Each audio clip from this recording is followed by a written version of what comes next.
Hello all, welcome to Cloudfoods Training Institute. Today we will discuss about Amazon Machine Image, nothing but AMI. In this session, we are going to cover what is AMI, why we need AMI, what are the components for the AMI, and types of AMI lifecycle, and what are the pricing details for the AMI, and how to create the custom AMI, and how to launch an EC2 machine from the custom AMI, and what are the difference between AMI and snapshot. So let's see one by one. What is AMI?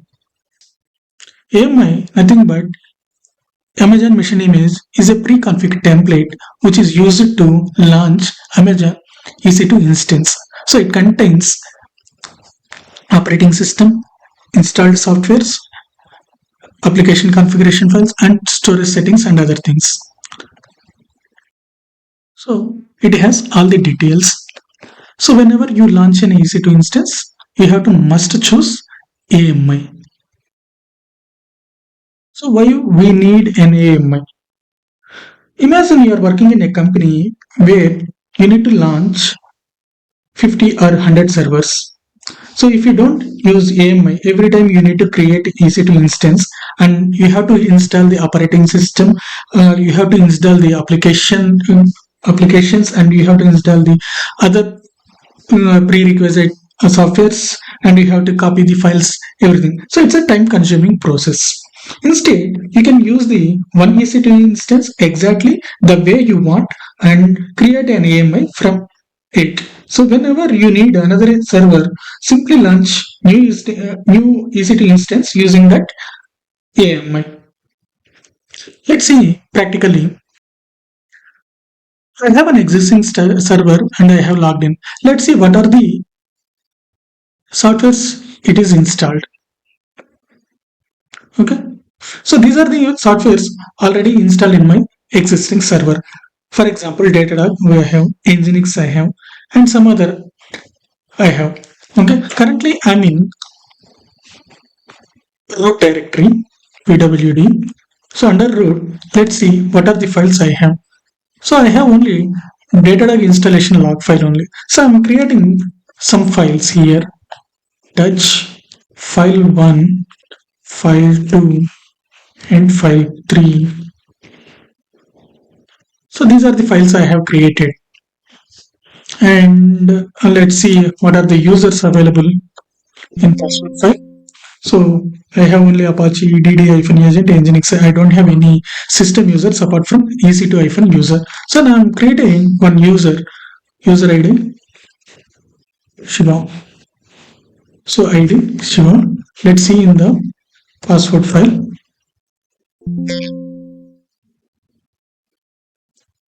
Okay, so Shiva user is created. Now I'm taking the backup of existing server. So go to EC2 console. So select the server and click on the actions. Go to the image and templates and create an image.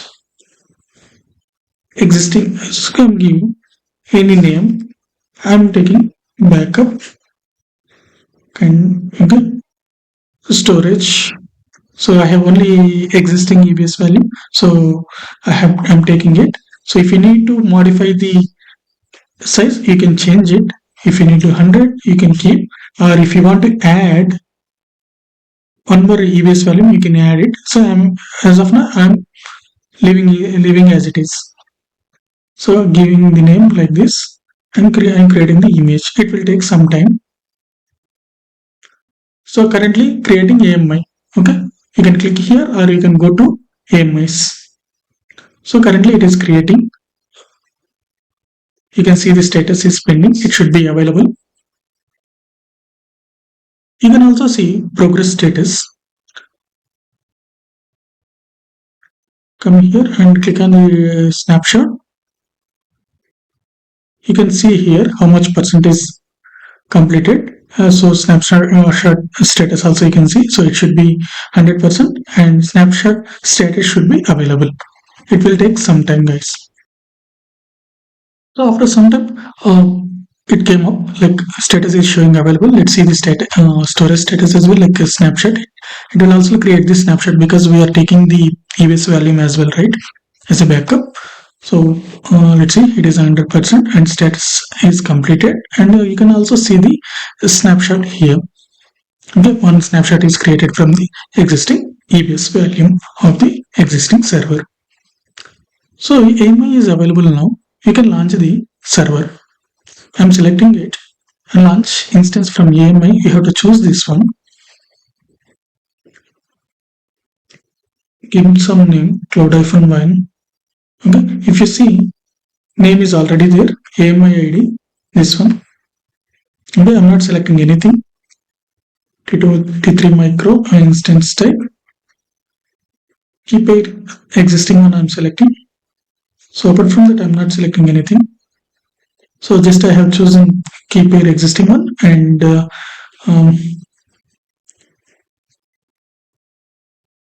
only key pair.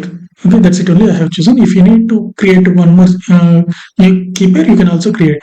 But I'm not creating it now. I'm launching the instance. See, I have two servers. This is Cloud 01 and statistic is initializing. Let me refresh once. Still it is initializing. Let's connect to the server. Connecting it. And I have opened the another terminal. Yes, it is connecting. See, I have not able to log in because I have used a root user. Instead of that, you have to use EC2 user. Okay. I have to change the username here because the previous server username is EC2-user. While I'm connecting to the server, we have used this one. So same user we have to use. Let's connect. So it is connected. So my server IP is 172.31.4.165.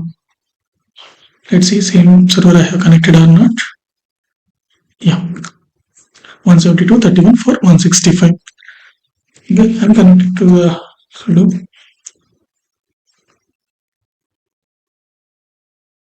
I'm verifying whether Datadog is present or not. Systemctl status Datadog-am. It is running. Let's see what are the installed softwares in this server. rpm-qa. You can see Nginx, Datadog. We can check now whether the created files like file1, file2, file3 are present or not. So currently I'm in pwd. So like root directory.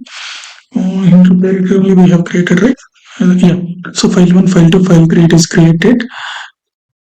And let's see user CY is created. I mean present or not in the password file. See, it is there. So like this, you can build a new servers from the existing servers very quickly. So AMI provides some faster deployment, consistent server configuration, and easy backup. Okay, and disaster recovery and supporting auto scaling. That we'll see later. So what we have, AMI have operating system. It has operating system applications. You can see the Nginx, Datadog, and other. Okay, and configuration file. So consider just file1, file2, file3. Those may be a configuration file. Okay, black device like EBS we have. The 10 GB one we have already attached. Okay. In AWS, we have different types of AMIs available. We'll see one by one. So first one is public AMI. So public AMI is available for all AWS customers. So these are provided by the AWS vendor or other publishers. Okay. So go to the EC2 console. You can see here while once you logged into the AWS console, you can see in the EC2 dashboard, you can see the launch in EC2 instances. So here you can, by choosing the OS, just click on the browse more AMIs. You can see some of the AMI, different types of AMIs are available. So these are all the public AMIs provided by the Amazon itself. So verified providers, because it's my system, sorry, my AWS account is free tier 1. So that's why I could see Amazon provided AMIs. So these are all Amazon, Mac OS, Red Hat. These are all provided by the AMIs.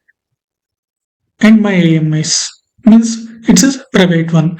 Private one means, so earlier we have taken the backup from the existing server. So means we have taken the AMI backup, right? So this is my, it will show in the my AMI, and it is private AMI.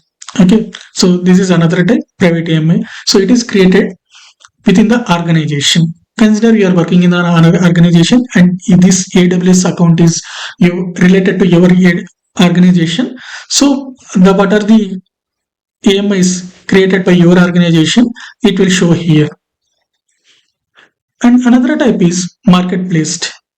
These are all verified and trusted third-party AMIs provided by the third-party vendors. You can see Fortinet is one of the third-party vendor. They have created some AMIs related to VM Next Gen firewalls related, and Palo Alto. And we have also seen Fortinet, Palo Alto, CIS. Okay, these are related to Microsoft Windows 22 and hardened related images.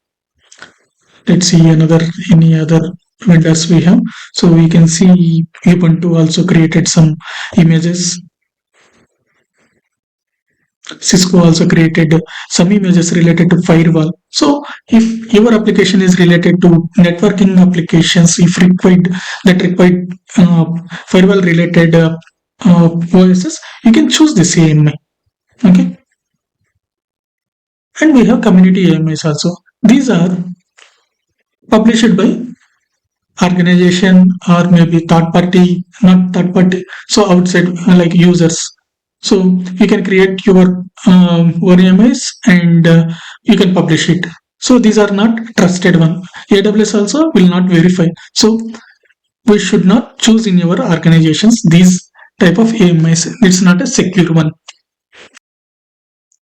And when coming to pricing details, it's not at all free. AMI backups are not at all free. So once you launch the AMI backup, instance from the AMI backup, you have to pay for instance type as well as storage. So I have chosen T3.micro, so I have to pay for this one. Okay, and I'm using currently 10 GB of EBS value. You also pay for this one.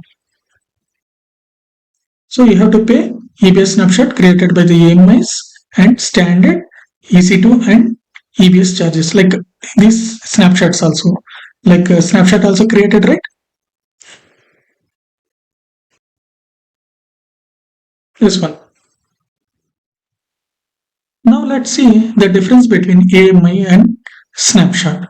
So AMI is nothing but template that is used to launch new EC2 instance. It contains operating systems, installed applications, configuration files, and EBS values, other things. You can see. So instance, I'm taking the backup. So complete instance, I'm taking as a backup, as a AMI backup. Okay, just I'm clicking here and create an image. By clicking this, I'm taking the backup complete server. But snapshot is nothing but the existing value we have, right? Existing value. So we are taking as a backup. So whatever the information present in particular value, those only we are taking the backup at that particular moment. So in simple words, AMI is a template to launch EC2, and snapshot is a backup of an existing EBS value. Existing or other ABS values also you can take as a backup. So this is the small information about Amazon machine image. If you really feel this video is helpful, please like, share and subscribe. Thank you guys. See you in the next session.